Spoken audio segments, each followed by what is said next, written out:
Ed, I'll ask you right off the bat something really difficult. You can explain to me what the Mutual UFO Network is and how it got started, if you know anything about that at all, about its history and background. Right. As a matter of fact, I happen to be one of the people in on the ground floor of MUFON. Originally, some of the people were members of an organization called the Aerial Phenomena Research Organization, which is in Tucson.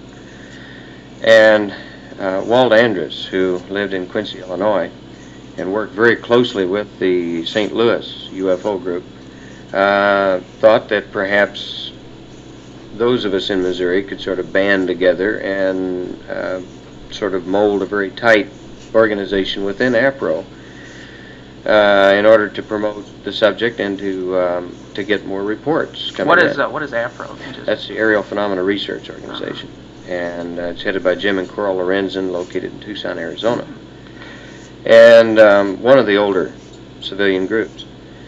And so in doing this, in bringing together the MUFON people, the APRO people became a little concerned that, they were trying to split from APRO.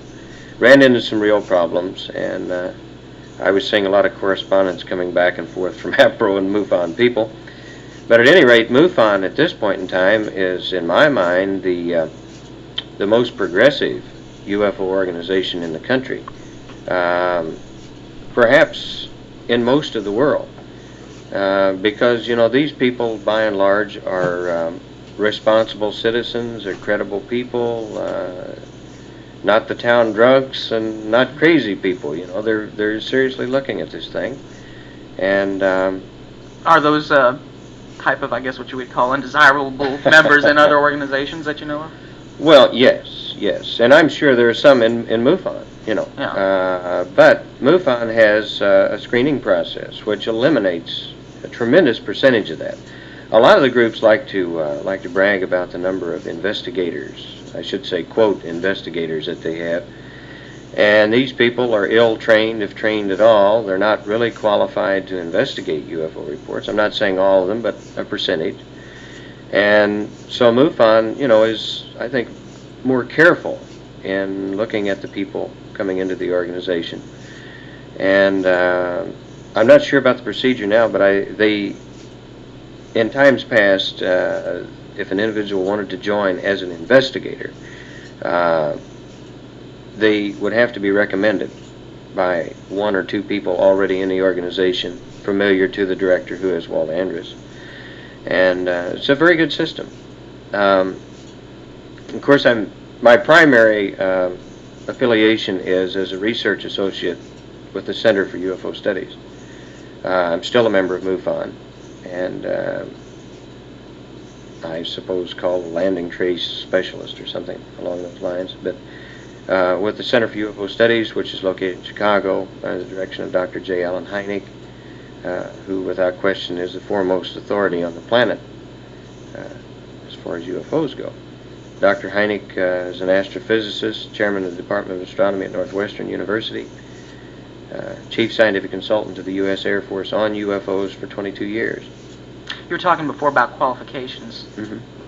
What makes you yourself qualified? What makes you, well, yeah, that's just a question. What makes you so qualified about, investigating UFOs as opposed to another person?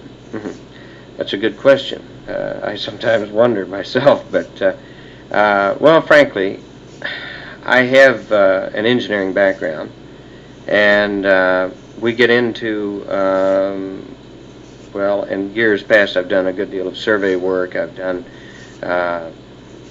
generally what I do as an inspector with the State Highway Department, Construction Division, is to... So you make your money with the Highway Department? Oh, yes, right, yeah. No money with UFOs, unfortunately. But primarily my job there is supervision of highway construction. And obviously you learn a good deal about soils because we deal with soils as a base for highways, and the survey work, and all of these things, and being observant of things. All of these things come into play in investigating, particularly a landing site, which is what I've specialized in. Then in conjunction with that, I went on numerous occasions with Alan Hynek to investigate cases, and Alan had been in the investigation business of UFOs for many, many years before I became aware of the subject, actually. And so I suppose underwent some on-the-job training in that respect. I've had some very long meetings and training sessions with, for example, Dr. Edward Zeller of the Space Technology Laboratory, how to obtain samples, what we're looking for, with Dirk Pearson, who is a scientist in California in the, with the Space Systems Organization. And so it's been a matter of sort of on-the-job training, along with having a background that fit into this. And in conjunction with this, I'm also a professional photographer. And believe you me, that comes in handy when you're trying to investigate a landing site, because obviously you need good photographic documentation. Speaking of investigations, do you personally and people in your field, do you find yourself getting investigated quite a bit by government agencies? Well, not to my knowledge. Do you ever suspect that, though? Well, I have, yes. Mm-hmm. Yes, I think most of us have.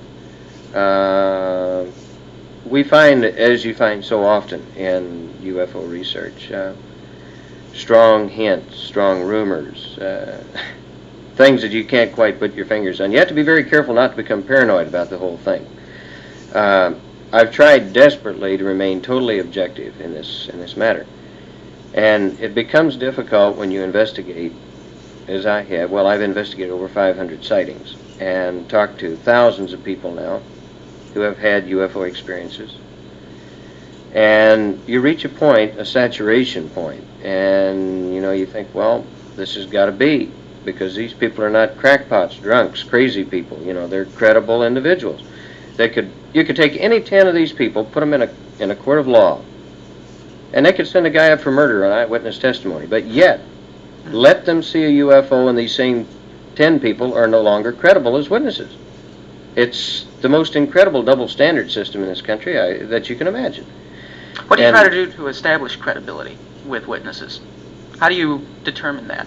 Well, without getting into Gestapo or FBI or situation, which obviously we don't have the law behind us, to do. What we would like to see, and as Alan Hynek has said over and over again, we would like to see a thorough investigation of witnesses, as thorough an investigation as we have of the UFO sighting itself.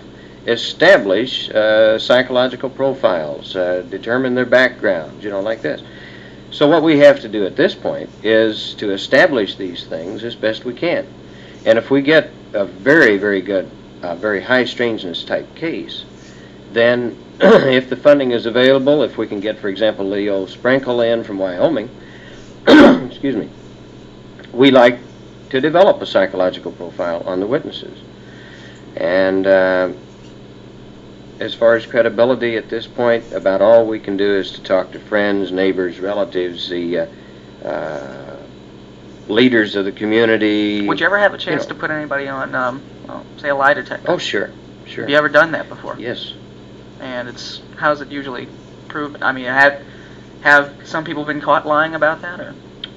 To my knowledge, and of course, just in your experiences? Well, no, not in my experience, no. Yeah. As a matter of fact, they've not only passed polygraph tests, but also voice stress evaluation, and have undergone hypnotic regression, done by, really professional people competent to do this, and so on.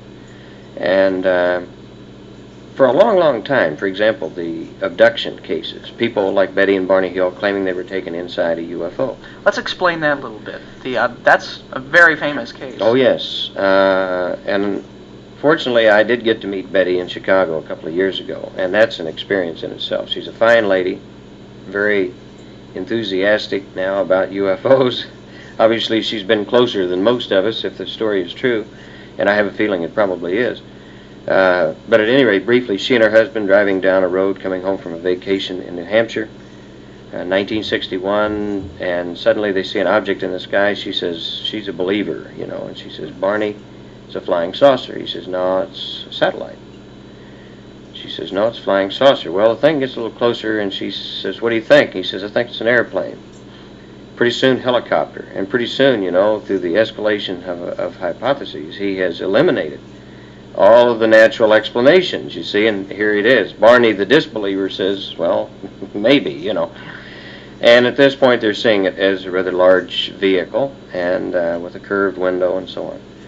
And suddenly, for some unknown reason, Barney pulls off onto a small dirt road, stops the car, kind of slumps forward onto the steering wheel. They have a little dachshund with them. The dog just simply appears to go to sleep in the front seat. And sure enough, here come the little guys toward the front of the car. The doors come open. They're taken out. What were the little guys like? Do they know? Well, they were, I believe in that particular case, a little taller than we normally get. About 80% of the humanoid reports, they're about 3.5 feet tall. But as I recall, these guys were 5 feet tall and had somewhat thin, spindly bodies, slightly enlarged heads, prominent eyes, which seems to be an extreme characteristic. People are always discussing, more than anything else, the eyes. But at any rate, then, they claim they were taken on board the object, physically examined. Barney had false teeth, Betty didn't. The little guys had Barney in one room, Betty in another. His false teeth fall out, they get very excited. They run into the other room, they grab Betty's teeth, nothing happens. And so you might imagine their report when they got home. Some of the Earthlings' teeth come out, some don't. But it's just a fascinating story, or more than a story, I think. And so at any rate, then, suddenly they're driving down the road, an hour and 30 minutes gone by, they don't recall what happened. And they start developing areas of skin rash on their bodies. They have nightmares. They find little silvery rings on their automobile. And it troubles them for 2 years. And finally, at the suggestion of a couple of engineers who go into the Hill home to investigate the case, they go to Dr. Benjamin Simon. He puts them individually under hypnotic regression, and independently they relate the same stories that they were taken on board. And a star map was recreated by Betty under hypnosis, and she said that this was a sort of a hologram projection that she saw in a little cubicle in the thing. Inside the ship? Inside the ship, And some of these stars were connected by lines. And in one area we see what appears to be a binary system, a double star system, which later turned out to be the Zeta Reticuli system. And at the time the map was drawn, astronomers went, ha, this is dumb, typical old UFO stuff, because there are no star patterns like this. This is true. There were no star patterns known to man in 1963 like this.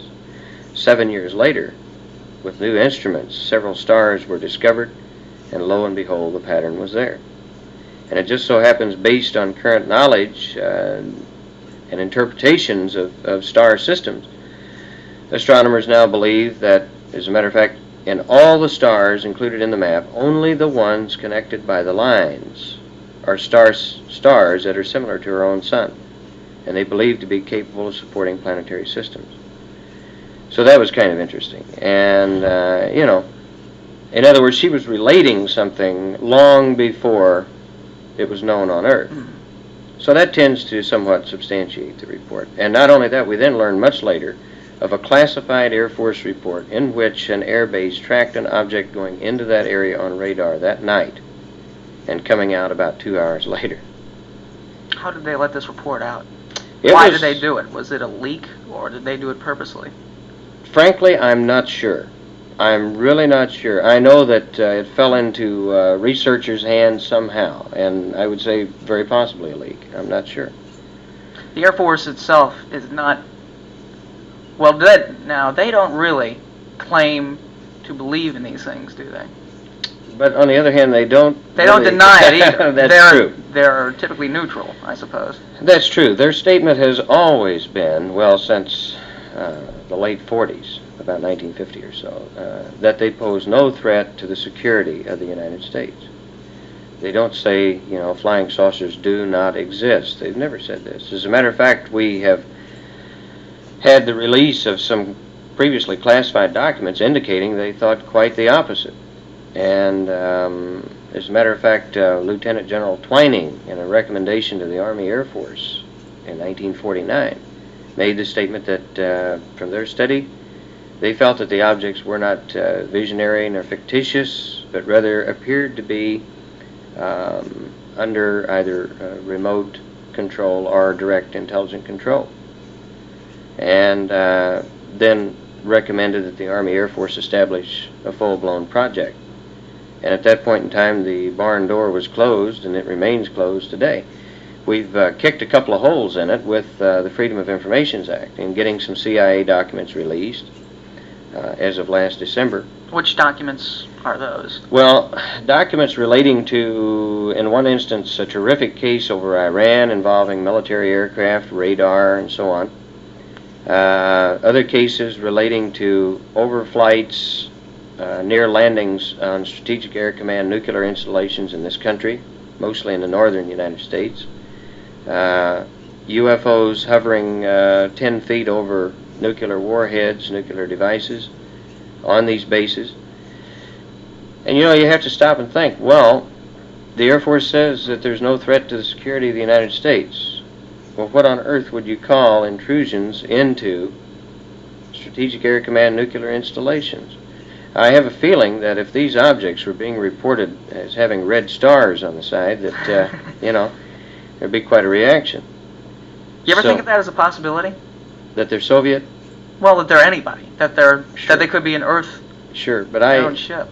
unfortunately, I wish that were the answer. Well, I shouldn't say that, I It guess. is a possibility. You can't completely discount that. Well, in my mind, I think you can, if you're to believe the thousands of reports. And the reason I say that is that I cannot imagine any nation on Earth having a device that can incapacitate some of the most sophisticated fighters that we have. Why? Why can't you envision that? Well, the thing that I can't envision is having it and not using it. That's what I can't imagine. You see, I can't imagine us stumbling along in a thing like Vietnam, for example, with old 20-year-old B-52s bombing dirt trails and like this if we have a machine. And furthermore, I can't imagine if these things can do what the reports indicate they can. I can't imagine us piling 2 or 3 guys on top of a 250-foot stick of dynamite and blasting them off of the moon. You know, it's just not the way to go. And I can't imagine, for example, if they were Soviet, the Russians, considering the distinct possibility of a mechanical malfunction, landing one of these things in a sheep pen in the middle of Kansas. And farmers do have shotguns, you know, and I don't care if it's an Earth-made device. Someone could slip up on the thing. And on the other hand, I then can't imagine the United States flying one of these things, 2 of these things, over Moscow at 100 feet altitude at 11 o'clock on a clear blue morning. And Did that happen? yes, certainly it's happened. Yeah, we have just under 500 reports, good reports from the Soviet Union. What is their stand on it? Do they? How did you get a hold of those? Do they encourage those kind of reports? No, as a matter of fact, I didn't think they did. Their attitude quite parallels that in the United States, frankly. Dr. Felix Zagel with the Moscow Aviation Institute is sort of the J. Allen Hynek of the Soviet Union. And he has collected large numbers of cases. He and I have been exchanging physical trace cases now for several years. And how he's getting away with sending them out of the country is beyond me. But the Soviet government has an odd stance. Well, it's quite similar to the U.S. government in that they don't deny flat out the existence, but they try to tell the general public that really we're not interested. But yet they gather reports, you see. And I feel quite sure that behind the scenes they, as in this country, have intelligence people working on the problem. And as again, now back to the possibility of a terrestrial craft, where would they get the 3.5-foot guys to fly them? See, that's one of the big hang-ups in this whole thing. And we have found physical traces of the little guys, in that we found small footprints after people described. And we're talking about cases where credible people were 15, 20 feet from these little guys in daylight, able to get, a good look at them. They fully realized they were not seeing, some little kid dressed up, trying to pull a hoax. So it's a mind-boggling problem, and I consider it a problem because of the intrusion into security installations in this country and around the world. I understand the Russians have had basically the same problems. One instance in a Soviet missile base, and we have a first-hand witness. Unfortunately, no documents yet to back it up. There's a possibility we may get some documents involving a MiG-21 over Cuba.